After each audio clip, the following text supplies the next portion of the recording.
मेरा आकलन नहीं है, उनका उनका रवैया ही वैसी है। चाहे कांग्रेस हो, एनसीपी हो, उद्धव ठाकरे हो, इन सभी पार्टियां जो है, इनकी शक्ल जो है, या जितने भी आयाराम गयाराम का जो राजकारण हुआ है, या आयाराम गयाराम का राजकारण आमदारों का हो या कार्यकर्ताओं का हो, ये सभी मराठा समाज से जुड़े हुआ है। एक मराठा समाज दूसरे मराठा समाज के पार्टी में जा रहा है, तो मराठी में एक कहावत है, मराठा खानावळ। तो ये पार्टियां जो है वो मराठा खानावळ, ऐसा मैं कहता हूँ। कभी इसके थाली में खाते, कभी उसके थाली में खाते हैं, और कुछ फ़र्क नहीं। देखिए, मेरे ख्याल से जांच होनी चाहिए। ये बात सही है कि बाबा सिद्दीकी एक बिल्डर थे, रईस व्यक्ति थे, लेकिन जहाँ तक हम लोग की जानकारी है, उनका किसी के साथ से पर्सनल झगड़ा दिखाई नहीं देता है। और फिर उनकी हत्या क्यों गई, ये सबसे बड़ी बात है। तीसरी बात यह है कि भैया, जिन बिश्नोई संगठन ने जिम्मेदारी ली है कि भी हमने इनको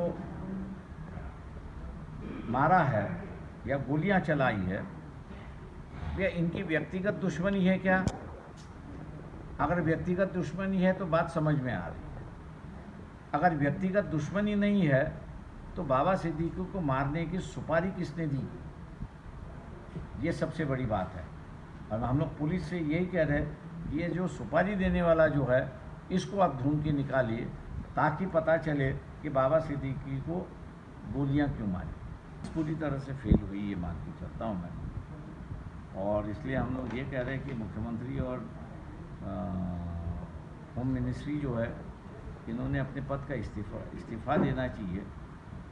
क्योंकि एक राजनीतिक दल का व्यक्ति जो है, और आपके ही गठबंधन के व्यक्ति जो है, आप उसको बचा नहीं पा रहे। तो ये इंटेलिजेंस फेलियर है, मैं मान के चलता हूँ। जब एक जेल में बैठा हुआ व्यक्ति अगर आदेश देता है, तो ये तो इंटेलिजेंस फेलियर है। देखिए, हर अपनी राजनीति करते रहता है, हम लोग अपनी राजनीति करते रहेंगे। Thank you. ओके, अरे 2 मिनट मैं नहीं कर रहा। ओके,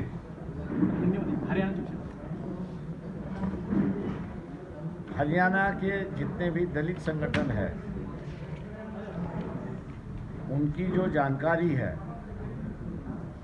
उस जानकारी के मुताबिक कांग्रेस पार्टी जानबूझकर हरियाणा स्टेट इलेक्शन हार चुकी है।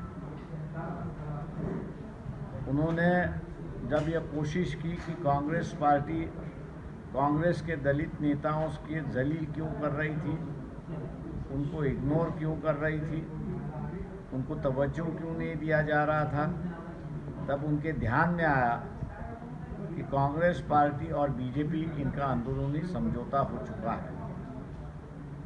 पटियाला में कांग्रेस के अध्यक्ष खड़गे जी, सोनिया गांधी जी, राहुल गांधी जी, रॉबर्ट वडेरा जी है, चिदम्बरम जी है, उनके बेटे जो है, उनके मामले पटियाला कोर्ट में शुरुआत होने वाले हैं।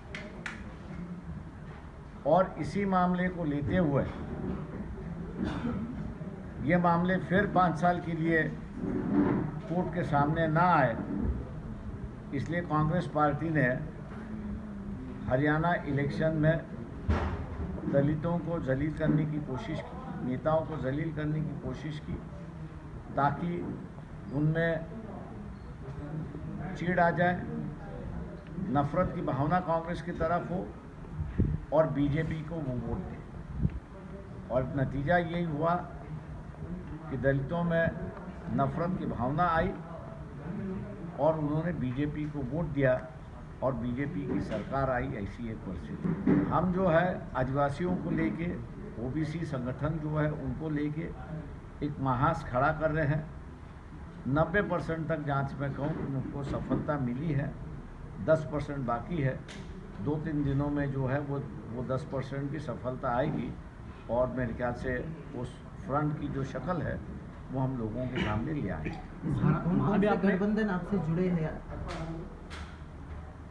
आदिवासी संगठन जो है, एकलव्य संगठन आदिवासियों का है, भारत आदिवासी पार्टी है वो साथ में है, भेल समाज के संगठन जो है वो साथ में है, कोकणा समाज का संगठन है वो भी साथ में है, गोंडवाना पार्टी जो है वो भी साथ में है, उसके बाद में माना है, गोंड गोवारी है, हलबा है। ये सभी संगठन जो है वो इन आदिवासी संगठन के साथ में जुड़ चुके हैं और एक आदिवासी संगठन का एक रूप बन चुका है। उसके साथ साथ ओबीसी संगठन का भी जो रूप यहाँ पर बन रहा है, मैंने जैसे कहा कि 90% कंप्लीट हो चुका है, 10% है, इन 2 दिनों में वो हो जाएगा। और एक ऑल्टरनेटिव फ्रंट हम जैसे कहते हैं, वो एक ऑल्टरनेटिव फ्रंट के रूप में हम लोगों के सामने